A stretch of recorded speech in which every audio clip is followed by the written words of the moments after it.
Welcome to the PT Marketing Power Hour, highlighting successful marketing strategies from North America's fastest growing clinics so you can learn from their wins and power your practice growth. We have another great episode today, so don't forget to hit subscribe on YouTube or wherever you get your podcasts. Now, here's your host, physical therapist, marketing expert, and CEO of Practice Promotions, Neil Trickett.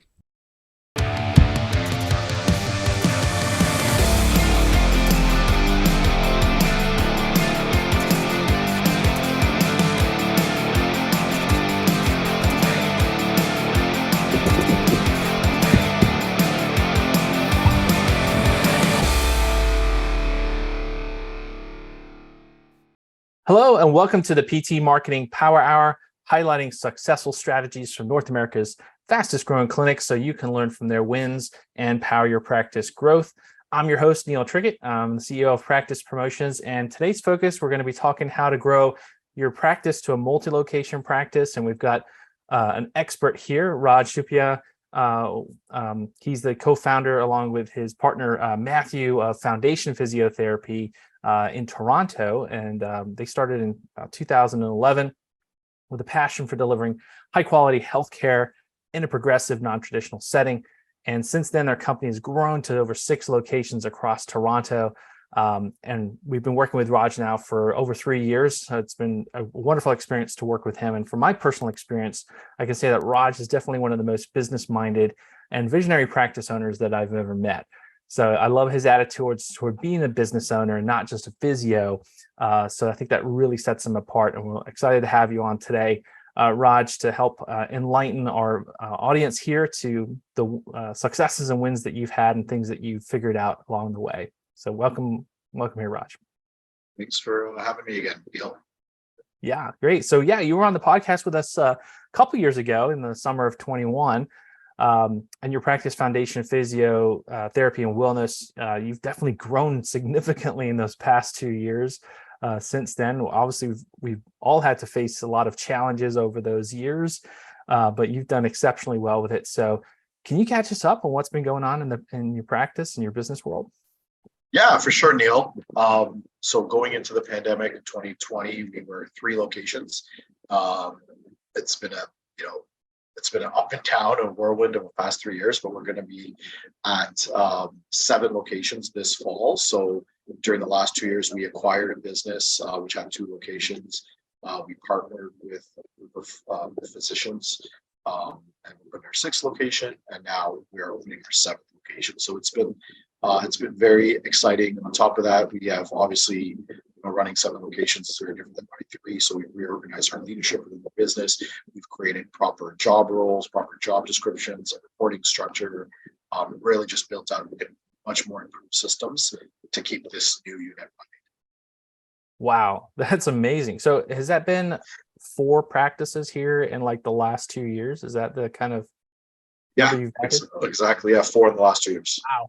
Once you kind of figure it out, you can kind of figure it out, right? You're right. Yeah. Well, congratulations on that success and all that hard work to do that. So what do you find has been the most difficult thing about handling that rapid growth? Well, I think it's 2-pronged. I think the first thing is being able to pass on, working on the business, because it gets harder and harder to work in the business as there's more demands. People, locations, there's more demands, and you yourself as the owner can't do everything. So you have to really be structured with job descriptions, job roles, who does what, and where do I go for things. That has to become very turnkey with the operations, or else you're going to take on too much. So the hardest part has been, constantly reevaluating and changing and modifying that and putting people in the right position. And I really think the second prong to that is obviously the staffing. Opening a clinic is easy. You get a location, you buy some equipment there, but staffing a clinic and staffing the support systems around those clinics can be very hard, especially in today's market, today's environment, keeping people happy, keeping people successful, especially when there are more options than ever for people to work remote.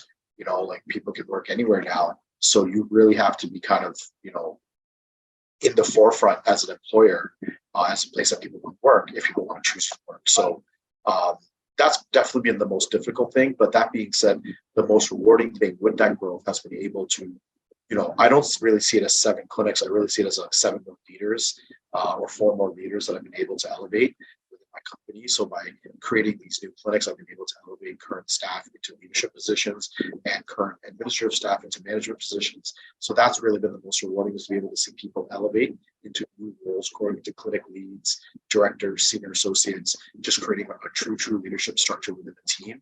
And that's actually been the most rewarding part of the growth. Yeah, that's amazing that you've really identified that and gone after it, because I think that is a tough thing for any business owner, is letting go, right? And giving that ownership to others and helping them rise, right? And as you mentioned, as you've expanded and grown rapidly, and that you can't do it all, right? That's a huge demand on you, but you need those right people to lead, right? And actually kind of let them do it, right? So, in this process and this growth that you've personally gone through, have you made any mistakes as you've grown, and what have you learned from that? It's kind of like an interesting question, because you have to make mistakes to grow. Otherwise, you don't grow. That's what I believe. The only way to grow is by making mistakes. And the more expensive the mistake, likely the better the growth. Right? I've made mistakes, but I will be the first to tell you I've hired the wrong people. I've given the wrong people the wrong jobs. I've invested in things that I shouldn't have. I've taken on projects and vendors that were not, didn't have return on investment, but I only learned by doing those things, right? And by doing those things and knowing that was a mistake, it almost doubles down on what your business is. Like, you're like, yes, that person was a mistake because of our values. So we do need to hire to our values. It shows.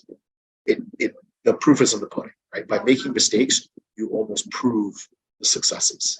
So, be okay with taking risks, try something different, with the potential of blowing up in your face. I think mistakes are only mistakes if you define them that way. And that famous Giannis quote, right? He just said it. It's not failure, it's steps to success, right? Everyone knows that. Everyone knows that video, right? It's not failure, it's steps to success. That's all it is. Yeah. That's great that you. It kind of sucks when you're in the moment, right? But afterwards, when you can take a step back and look at it, you realize that, okay, what have I learned? What have I grown? How has my team grown from going through that challenge or that adversity? And I love that you go into it with that philosophy. And obviously that's some of the key to your success, right? Is that that, hey, we're going to mess some things up here, but we only have to be 51% right to get it right. I like there, that. right? Yeah. And if the mistakes only cost you some money and maybe a little bit of sleep, hey, that's okay, because you're going to sleep better once you fix it. Yeah. And I do see that as I talk to, thousands of practice owners over the years, is that there's really a couple different camps that people fall into. And there's the folks that are in the grind, in the struggle.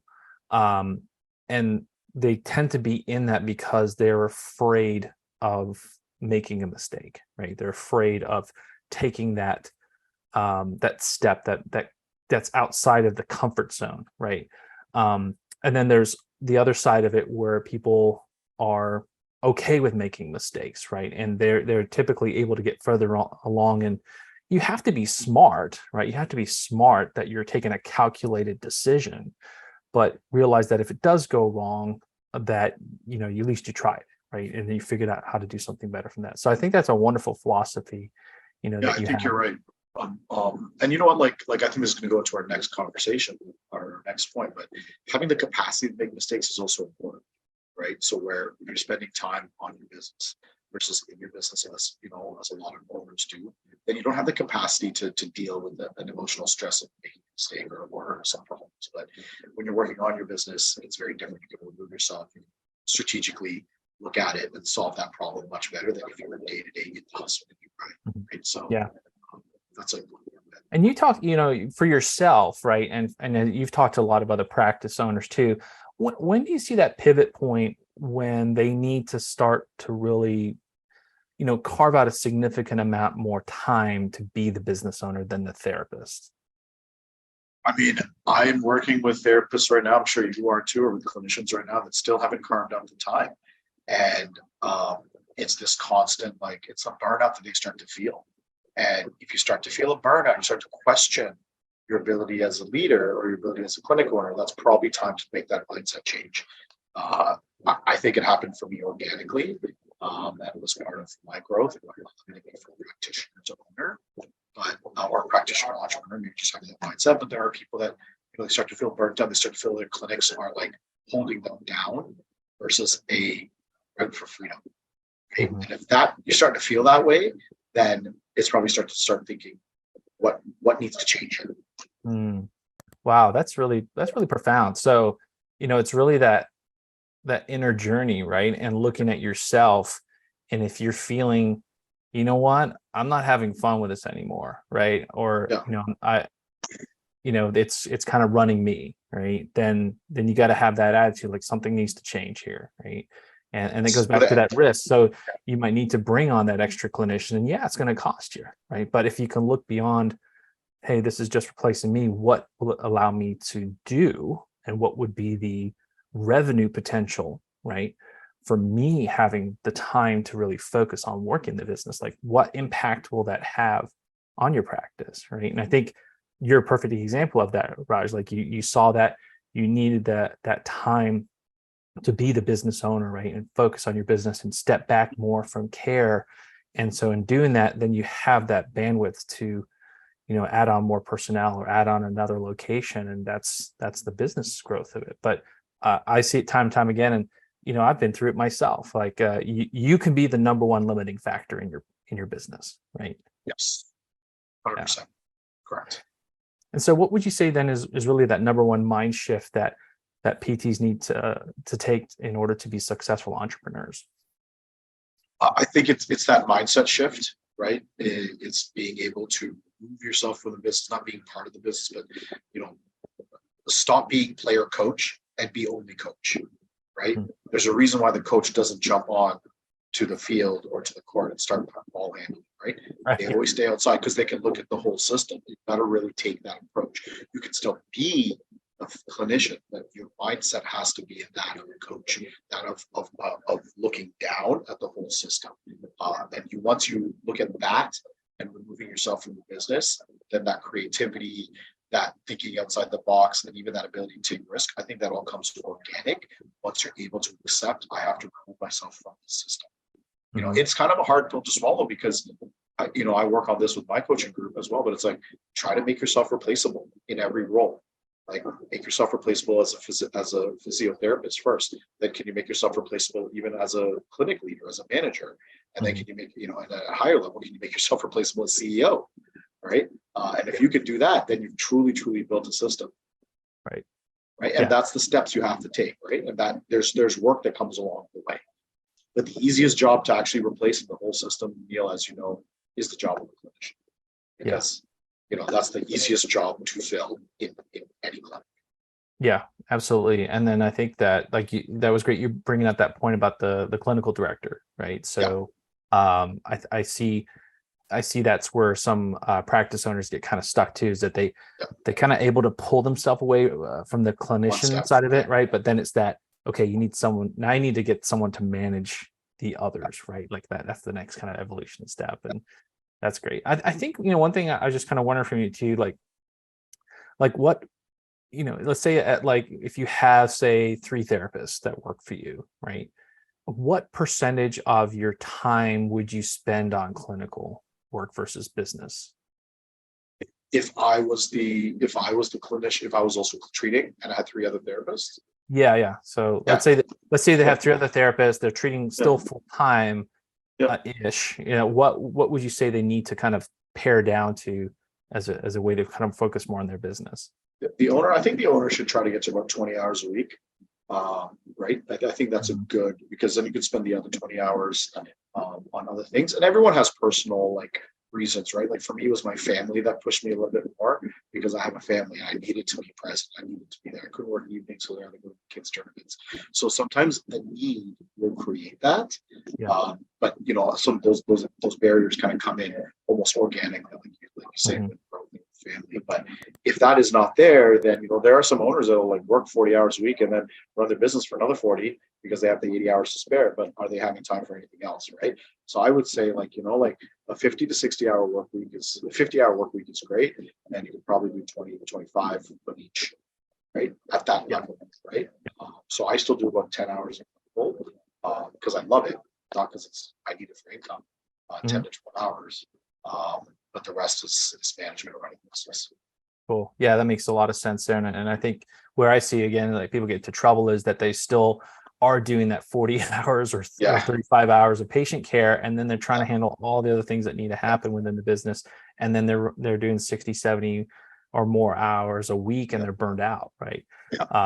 So you can have a lot of fun with the business and you can still do what you love, which is treating patients. But if you gravitate just towards treating patients, then that's maybe because you don't have enough of the knowledge or the skill on the business side yet, right? To really focus on that and know where you would spend your time. Also a risk. I think you've got to be willing to let go and ensure that your practitioners can take on and run that revenue, right? So there's got to be a little bit of like strategic leadership that has to happen, delegation that has to happen to make sure your practitioners are doing their job so that there is revenue and you're not the only major source of revenue. Yeah, and Raj, I've heard you talk about this before, but you said that you need to work on, building your brand, not just running your clinic.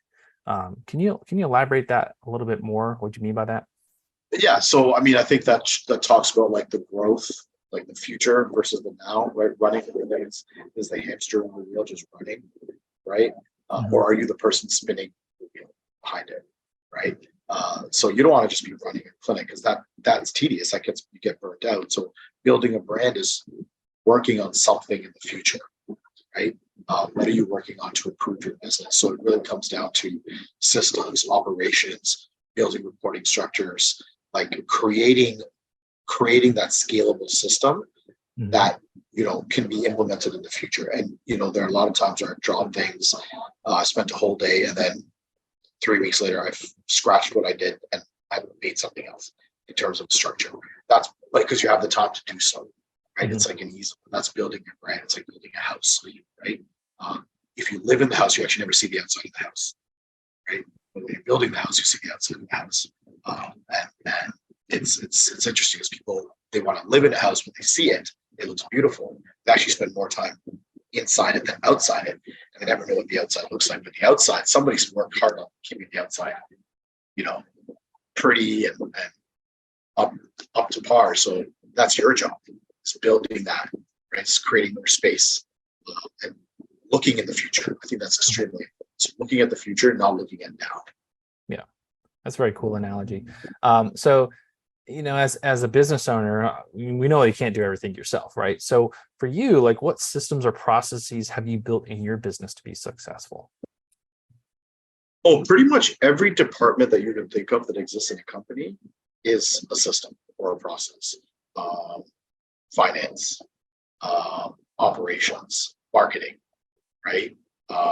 HR, recruitment. They're all processes. There's a process for everything, and there are people in charge for everything. Clinical. Within the clinical, there's physio, chiro, massage. So everything has a space, a place in the business. And so, I actually don't even know what my true role is anymore. I kind of do a little bit of everything. I guess my role is really just like managing the managers. But yeah, every department is a system, has a system and a process. You have to make sure you have that built out. Yeah, absolutely. And so, what are some of those benefits then when you build those systems into your practice? Like, what are the benefits to your practice or like your team or yourself, right? Yeah, so I mean, definitely benefits to the practice in terms of like how it looks from the patient side, the patient care side. There's no loss of efficiency for patients, right? So when you have to have a changeover of staff, or you bring in a new team, or you build in a new clinic, it is the same. The patients already know what they're getting every time at every location, right? So whether you visit Foundation 1 or Foundation 6, it's pretty much a consistent experience, right? Whether you're seeing myself or another therapist, for the most part, it's a consistent experience. And that is what having systems is very important to your patient, because it makes them feel comfortable. That goes back to the therapeutic alliance. They're building an alliance with the brand. They feel trusted, they feel safe, whether they walk into 1 or 2 or 3 or 4 or 5 or 6, right? To our team, everybody knows what their job is, where to go, and how to do it. It's so important, right? This is your job. This is the role. Have a job description. You know how to do it. If I have to replace the job, boom, there it is, right? Or if there needs to be, training that has to happen, here are the training modules. So having that system built out is so important for the team, because team then doesn't feel left out or insecure if somebody new walks in to take a different job. They feel like, okay, the systems are good, that somebody can replace this person and be competent at it. Yeah. And then to myself and my family, to be honest, it's like time, right? Like building those systems, it takes a lot of time to build them. But once you have them, like you go on vacation and the practices/business takes care of itself. Mm-hmm. And I want other leaders in my business to feel the same. That you can go on vacation, and even if you're a clinic director of clinic X, you can go on vacation, but we have a director of operations that can help you. We have a director of HR that can help you. We have an operations manager that can help you. There's lots of people within the system that can assist, and the clinic can run itself. And it gives everybody the opportunity for time and freedom, which is, the most valuable thing in our life. Absolutely. Right? Can't buy more time. That's for sure. No, you cannot buy more time. And I think, we had I heard a wonderful thing today. We had our own staff meeting, and what I thought was interesting to hear was that someone came back from their vacation. They're like, it's great. Everybody would covered everything perfectly, and it's great. I'm just rolling back into it. And so that's the nice thing with any of your team, right? If they come back and things just keep running along, that's Exactly. wonderful. You got great systems and processes in place. If they come back and there's a boatload of fires, you probably don't have enough systems or processes in place, or they're not dialed in that they should be, right? You got it, 100%. Yeah, awesome. And I think too, like if you can just take so many examples from other businesses, right? So if you think of like a Starbucks or Tim Hortons, exactly. or any kind of service-based franchise, you go in and everything looks pretty similar, right? No matter the space size or whatever, it's like, the counters, everything, the display, everything's kind of the same, the way that people greet you, the way that their training is done. So we can always take lessons from those different industries and bring them into our practice. And that if we can get to that level, then you can repeat that, right, in different locations and expand your business. And that goes back to building a brand, right? That's where I think systems are so important, because people connect to the brand and then they feel safe. If I'm in Seattle, if I'm in Virginia, if I'm wherever, and I walk into a Starbucks, I know the exact experience I'm getting. Right. They're probably going to pronounce my name wrong in all those places, but that's okay, because that's the Starbucks thing. And they probably just do that on purpose now because it's just Starbucks.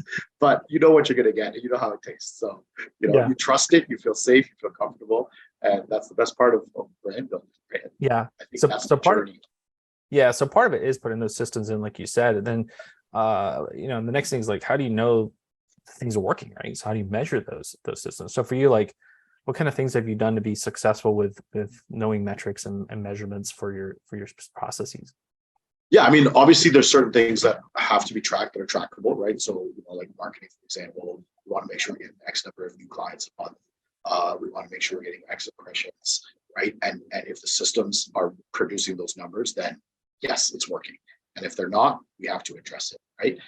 The same can be said for like the scoreboard. We want to have, a certain amount of revenue to be made a month.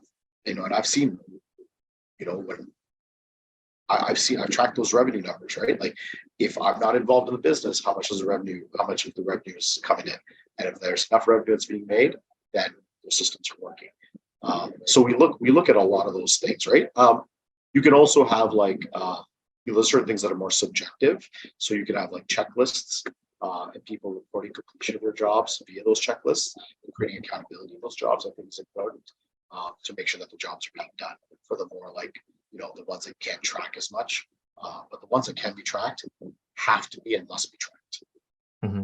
I think you told me this before, that you got to document, right? What like all these things, because I think we all kind of fall into this trap where you're really good at what you do, right? And you can, as a practice owner, you can pretty much do almost every job in the practice, right? But the thing is getting it out of your head on paper for someone else to follow, right? And that's where you said before, like you really need to be well documented. Those checklists are key for someone to know what their job is and be successful. So that all ties back into the process part of it, the system part of it, right? Yeah. And then for you, like, I know in Canada, also in the US, that there's been such a shortage of therapists, right? And the job market is super hot right now. And so for you, like in your HR processes, right, your recruiting, like what's some of the things that you have found to be successful there, or that you're looking at? Well, I mean, that's a really good question. I think this is where marketing can be a huge advantage. You can put yourself out there, and when I tell other clinic owners, just like I'm telling you now, you're not just marketing to the public, but you're also marketing to potential staff. They want to work for you, right? So you want to definitely show your culture, show your vibe. You want to show your brand. You want to be as attractive as possible to both parties. I think if you really can attract the right employees, then the staff part, the patient part takes care of itself. Mm-hmm. Right employees take care of the patients, right? And make everything work and make the systems work. So, marketing can be a huge improvement tool. I think it should actually be used strong. A large part of marketing should be used for as a recruitment tool as well. And that's a large part of what we try to do as well, is to make sure that we're using our marketing and the recruitment side. Yeah. So I love that. I love the way that you think of it that way. It's such a demand now, right, in practices to have staff, and then especially for smaller businesses, it's something that they know they need to do, but they don't necessarily have the time or really put the resources into what I need to be constantly recruiting, because in this job market, it's not just getting someone new, it's retaining who you have also. And they can go, right? Your staff will leave at certain points. And so do you have something in place that will replace them, right? So the thing is to constantly be hiring, and then you have people who are kind of going through the pipeline of recruiting for you. So and then what you said is so true, that it's the marketing side of it too. People will be attracted to the practices that are well marketed, that they look polished, that they look like they're a great place to work, that they know that they're going to be busy at those places because they have good marketing. So before they ever reach out to you, they're going to judge you online. They're going to look at your website. They're going to look at your reviews. They're going to look at all kinds of things, and then they may reach out, right? So, exactly. And you want to have those, if they're coming to your website, it doesn't hurt on your website to have a little join our team or click here to learn more about us, or apply here page, because you want to catch them just like you would as a patient through those through those avenues. Yeah, and if you want to take a example of what that looks like, just go to foundationphysio.com. They've got a wonderful careers page that they've worked hard on putting together there. So you have to show what it's like to work there, right? You got to sell someone and come into reach out to you about that. So it's not always about the new patients when it comes to marketing. It's really about how you're attracting those staff also, right? Yeah. To get the really good ones. Yeah. So let's talk about kind of transitioning into marketing. And marketing is a big system, right? In your practice, it's what feeds the machine, right? You need new people to treat, new people to help, and your marketing is what does that. So how does marketing fit in your overall clinic growth strategy? Yeah, it's interesting that you said, earlier, you said that, as a clinic owner, I can do all the jobs in the business. I can do, but I'm not good at all the jobs in the business. And I'm not a marketer. Okay. I can be a marketer, but I'm not a marketer. So the first thing is to understand who are the experts at this, who is good at this. And at this point, I'm going to need to, put these people in place to do this job for me, because that's what's going to help me, because that's going to free up my time. And this is our trusted people that can do that. And they're going to help me, achieve the goal together. So I think that's really important, is that, marketing, how it fits into our clinic growth is definitely, first of all, we don't do it. We have trusted partners like you guys that we work with, vendors that we work with, and we invest in. Obviously, we understand that it's a cost, and when you want good work, you got to pay for it. So we spend over $5,000 a month. Plus, we have an assistant on our company, on our side, working towards marketing. His job is marketing, so it's a large part of our growth strategy. In fact, it is our growth strategy, as we've talked about, right? It helps us recruit, it helps us grow, it helps people, our physician partners that partnered with us for the last 2 locations. They saw what we were about online, right? They were never in our actual clinics. They saw what we were online, and they saw that these people were with. And so it is a growth strategy. Yeah, it's interesting because you always think of it's just one way. Okay, we're going to reach a patient, they're going to come in, they're going to make an appointment, or they're going to call, right? but then you don't think of all these offshoots, right? So like the physicians checking you out, right, and seeing what you look like online, and that builds their trust in, okay, these guys must be good, let's start referring to them. That's pretty cool. So you've obviously got a lot of different things you do here. What's some of the tools that you use for marketing that's helped you with your clinic growth? Yeah, so the website for sure. That's the number one tool that has to be used and must be used. Google My Business, Google as a review platform, Google as a search engine platform for SEO, but Google My Business as well as a posting platform. I think Google has some multi-faceted usage there, and that as well as a tool to be used. And then we also use like newsletters and email marketing. Cool. So we're looking at like the website, the online presence, the emails, the social media there. So it's really that layered approach, right? Getting to 100%. tackle all kinds of different avenues there. And I think you're right in that, I would say like the website's really the foundation of things because it's your online storefront. It's like how people really judge you today. So you have all these other things that really help support that, like Google reviews and your local, Google My Business, and you've got Google ads running, all kinds of stuff like that. But it's really like people do come there to make that ultimate decision on whether they should trust you to come in for help, right? And so it's really important that your website, is crafted in a way that speaks to people, right? And so just take a look at your own website and see, are we speaking to her about who we are, or are we speaking to how we are going to help that person transform out of pain, right? Or have a different, evolution in their lifestyle, right? So those are the key things to really look at. And it's not just about having a pretty website. It's really about having a very good looking website, but has a lot of functionality, to it, and how it's going to be found online, how it's going to resonate with people, like you speaking enough to their particular pain or problem. So those are the kind of things you really need to look at from a marketing and website perspective. And also for practices, like Rod, you just did this, right? You went through a redesign of your website. I'm just kind of curious from that redesign, like how's that helped you in your business? Oh, the redesign was great. I mean, it's been about 3 years, so just wanted to catch up to page with the redesign. The feedback from the staff has been great. I appreciate that. Yeah. So one of the key things to really think about there too is the digital world evolves so fast. And I mean, we just look at like Chat GPT went off the rails, right? And that was something that launched, I think, just the end of last year. So the digital world evolves so fast that you need to be updating your website about every 2 to 3 years, right? Because the underlying coding changes. Google goes through about 400 or 500 changes a year. So there's all kinds of things that are constantly evolving and changing in the digital world. And your online presence and your especially like your website needs to keep pace with that in order to have the best results possible. So we really do encourage our clients and people who are listening out there to reevaluate that. Have I updated my website in the last 2 to 3 years? Because it's probably time for a refresh with that part of it. Improved SEO through those locations. Obviously, the website revamp there. Awesome opening rates on your emails. That's definitely key there to getting read in front of people. So it's great to see that marketing, obviously leveling up, growing as your practice grows with you. And we've worked together a lot over those last 3 years, and you worked with our team. So I'm just kind of curious for you too, as you've grown in your business, and obviously the demands on you, right, and your business have grown and changed too. Just kind of curious in terms of communication to your outside teams, right? How has that changed? Have you had to do more delegation of people helping you get those things done?